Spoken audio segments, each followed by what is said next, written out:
If you want to know about the Nibelheim incident, Sephiroth's departure to darkness, and everything in great detail that the games and the compilation couldn't get through, or OVAs, and you want to learn how, you just want to read something, read a good book by reading M.J. Gallagher's The Nibelheim Incident. It has the full backstory.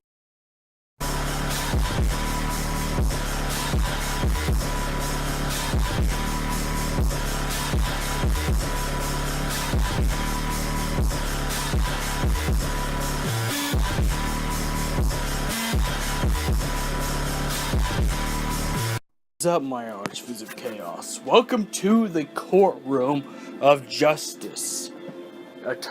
District gaming attorney King of the Night is in session, and the defendant is Final Fantasy XIII Majora's Mask.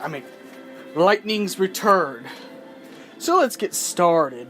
Let's get started with making defense claims for my defendant. So let's start with the gameplay. Let's start the gameplay. The gameplay is really good. It's evolutionary action-based gameplay that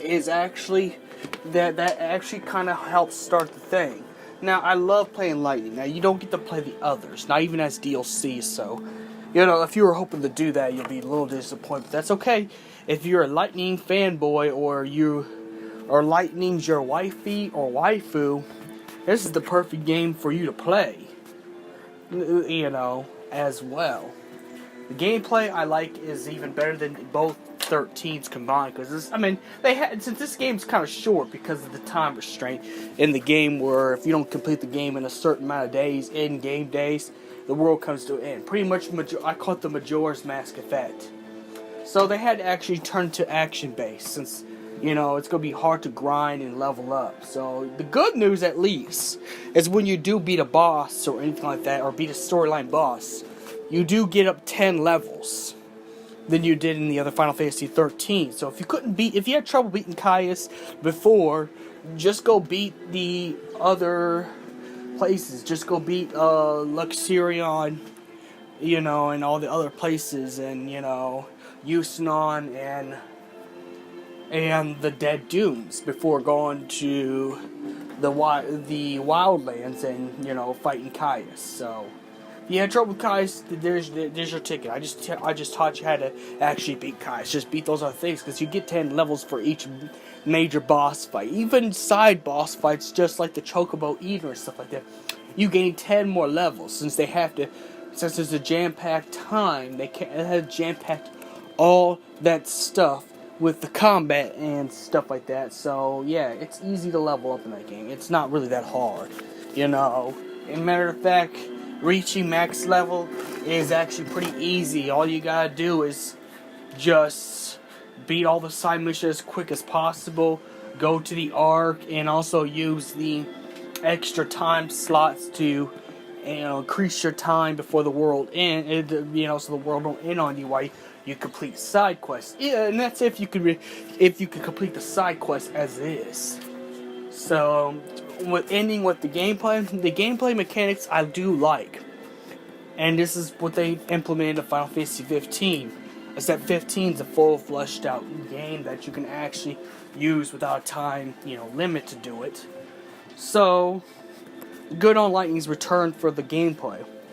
DLC content, I mostly wanted to buy this game and pre-order it for the Cloud costume, but then to find out that they actually sell the costume in the PSN store, so I ended up getting it later, since I've already kind of spent up my pre-order money on Batman Arkham Origins, which I kind of wish I would have used that money for Lightning's Return instead. But anyways, we're not going to get to that.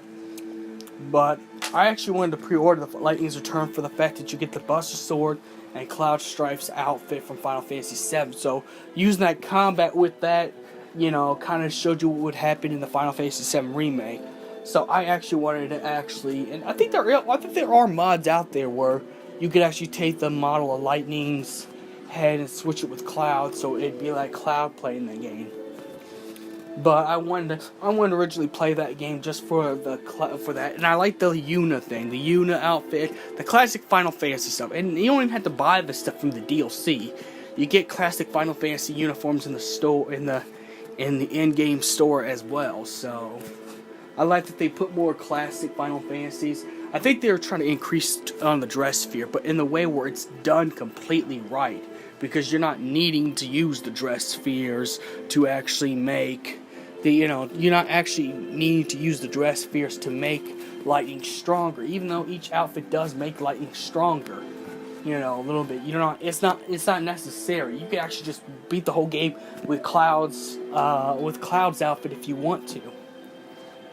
But the bad news about the game, though, if you do buy the DLC a little too late and not early enough in the game, your DLC outfit will be weaker than your stuff you get in the game. So be prepared for that. But yes, I like that they put the classic Final Fantasy stuff, and they made the dress sphere system in a way where it's not needed. It's just if you want to add stuff to it. Now, I do like. Now let's get to the story. I do kind of like the story. I just wish there wasn't no time constraints. World comes to an end. Caius has woken Benevelza up.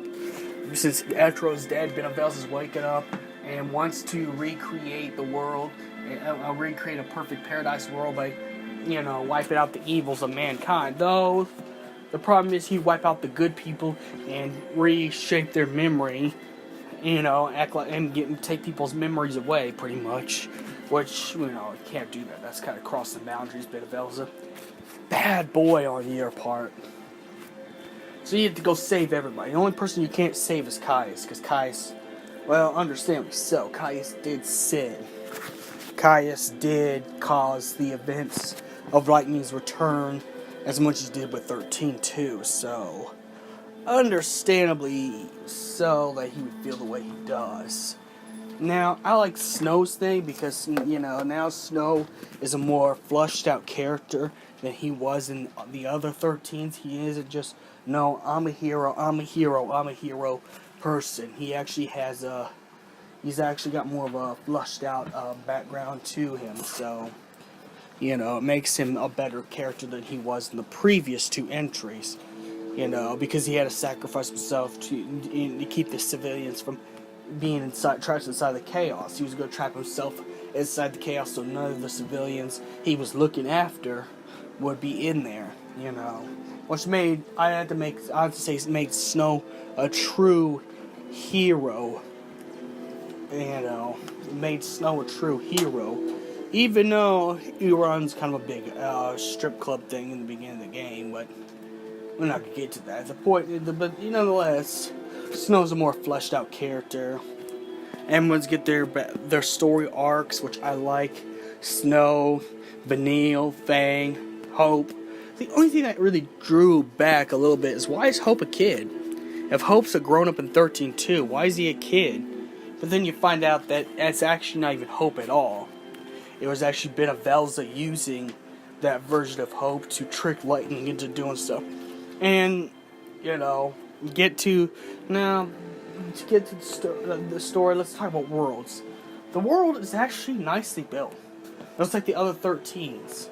Even though they built a new world that wasn't there before, this is a new world that was not in 13 originally, so this actually makes it a little bit better. And then they go to a new world, thus adding the Family Crystal Novia. So yes, nice, decent graphical world, a graphical change and overworld things. Top quality. That's all I gotta say about that. Now let's talk about the villain. Benevelza is actually a really good villain. Because then it makes it so it's not a black and white villain. And it make it a black and white because, Benevelza has a different morality than Lightning does. So you had to actually, you actually had to think about perspective, whether you're on Lightning's side or Benevelza's side. Though Benevelza was really just a god who, was getting too tyrannical for his own good. He was going to erase the memories of everybody on, his world, and, you can't do that. He abused his power. There's a reason why Benavelza has to stay asleep. Because he's kind of a, authoritarian god. You know, he's kind of an authoritarian god. The boss fight was actually good. And I say Benavelza was the hardest character to fight in the game. So, you know, good on you for making a boss fight. Good on you for making a character that's not like the other characters. Though, it kind of brought you too much to Bartandalonis and stuff like that. Granted, Benavelza didn't start out as an old man. He was already a fal'Cie when you met Benavelza for the first time. He's not using Hope's body, of course. Though, he actually forced you to actually think about everything going on and what side you choose. And I like a villain that makes you think. You know, because, you know, to make you think that maybe not every single deity is as just or good as they think they are. Especially Benavelza. Pointing at you, Benavelza. But Benavelza was a good villain. You know, he may not be as cool looking as Caius, but Benavelza was such a bad guy that in the end, it made Caius turn good. And Caius decides to help you. Now, if you got someone like Caius helping you, yeah, then you really got yourself a good villain. You really got your congratulations. I think it ended perfectly. It just didn't get good review scores, and because it didn't get good review scores, there's no Final Fantasy XIII 4, which makes sense. Plus, people are getting tired of Final Fantasy XIII in the first place, as it is. They wanted a new game, and understandably so. But if you get any chance to play this game, I would give it a chance at least. I think it's worth the play, and it's fun. And it's not like a traditional Final Fantasy, so anyone could jump into it. If you don't mind beating the game in a certain amount of in-game time. So may the crystal be with you, and play Lightning's Return. Also working on a Vincent Valentine web series, fan trailer at least. So please support JTS Productions if you want to see a Vincent Valentine, trailer. And then hopefully one day it becomes a web series. So there's that too.